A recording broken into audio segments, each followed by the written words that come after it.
কি হলো ভাবি? হ্যাঁ আপনি কি একটা মানুষ? হ্যাঁ মানুষ যাই না বুঝে এরকম ক্ষতি করে? হ্যাঁ ওমর খোদা, ভাবি আপনি মোর উপর চেতে আছেন কে? কিরম করে কথা কইবে? আমি আপনারে পরামর্শ দিলাম যে আপনি একটু ভাইজানের চোখে চোখে রাখবেন। আপনি হেইয়া না কইরে আপনি ডাইরেক্ট অ্যাকশনে গেছেন। আমি কি করব? তাই আর যে আমার ভিতরে প্রেমের পত্র পাইয়া মোর কি দিশে আসিল? আমি অত কিছু বুঝছি নাহি। আপনি সিকুর বাড়তে আছেন কে? হেইয়া কি মোর দোষ? না দোষ আমনের না, দোষ হয়েছে মোর পোড়া কপালের। মুই কেন যে পড়ালেখাটা হিগি নাই। ভাবি আপনি কিন্তু ইচ্ছা করলে এখন লেখাপড়া স্টার্ট দিতে পারেন। হে কেম তারা মোর কি হে বয়স আছে? কি কইতে আছেন ভাবি? আপনার কোনো বয়স হইলে এইটা। আপনার চাইতে বুড়া বুড়া লোকজন কিরম গলা ফাটাইয়া ক খ গ গ ইং কইয়া পড়তাছে না? হাসাই ভাবি আপনার দ্বারা আমি কোনোদিন মিছা কথা কইছি কোন? মুই যে পড়মু মুই কমে পড়মু। কমে পড়বেন মানে? আমার দ্বারে পড়বেন। আমার মতো কামিল একজন শিক্ষক আপনাকে বাড়ি আছে না? আচ্ছা তাই আপনার বাইর ধারে কইয়া দেখি। এই আপনি কইয়া দেখতে পারেন, কিন্তু মোর যা ধারণা মনে হয় যে মজিদ ভাই রাজি হইবে না। কে হইবে না কে? মনে করেন যে আপনি বাজারের ফর্দরে চিঠি মনে করছেন না, হয় বারবার তো আর এই ভুল হইতে না। দেখা গেল যে সত্যি সত্যি আপনি প্রেমের চিঠি ধৈর্য ফেলাইছেন, এই জন্য হয়তো সে রাজি না হইতে পারে। বুঝছেন? তারপরে ট্রাই করেন, তবু মুই কইয়া দেখি। হ্যাঁ দেখেন চেষ্টা চালাইতে পারেন, অসুবিধা নেই। আপনি যান কাপড় কাছেন। আপনি কিছু মনে করেন না? না হ্যাঁ কিছু মনে করতেছি না ভাবি।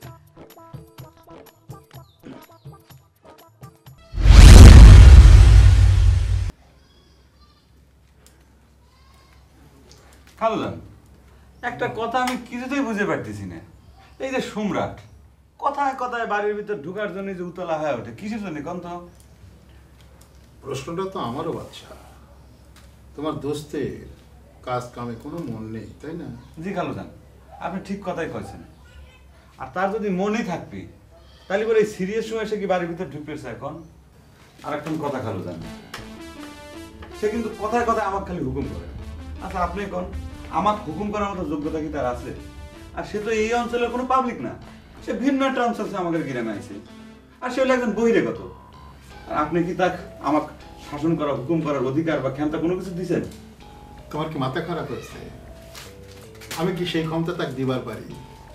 আমি যদি সেই ক্ষমতা কাউ দেই তাহলে সেটা তোমাকে দেব, কারণ তুমি আমার অঞ্চলের সওয়াল। জি খালুদান, আরেকখান কথা খালুদান, আপনি যে আমাকে এত ভালোবাসেন সেটা নিয়েও কিন্তু সম্রাট আমার সাথে সিংসেমি করে। আরে না করে, হিংসে করে তোমার প্রতি আমার যে ভালোবাসা সেটা কমাবে পারবে না। শোনো, তুমি কাজ মন দিয়ে করো, দেখো তোমার উন্নতি হবে। আর সম্রাট তো মন দিয়ে কাজ করতেছে না, তার তো কোনো উন্নতি হবে না। তাকে চলে যাওয়া লাগবে তার গ্রামের বাড়িতে।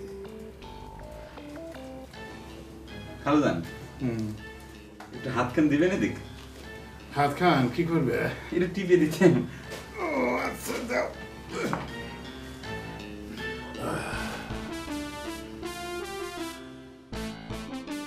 খালুদান, খালাম্মা যে শাড়িখান পরে আপনার ডাক বেড়াইছিল, সেই শাড়িখান কি আপনি নিজ হাতে কিনে দিছেন? শাড়িখান পরে খালাম্মা যে কি ফাইন লাগতেছিল খালুদান, ফাইন সুন্দর। তোমার নজর তো সব দিকেই আছে দেখতে পাচ্ছি।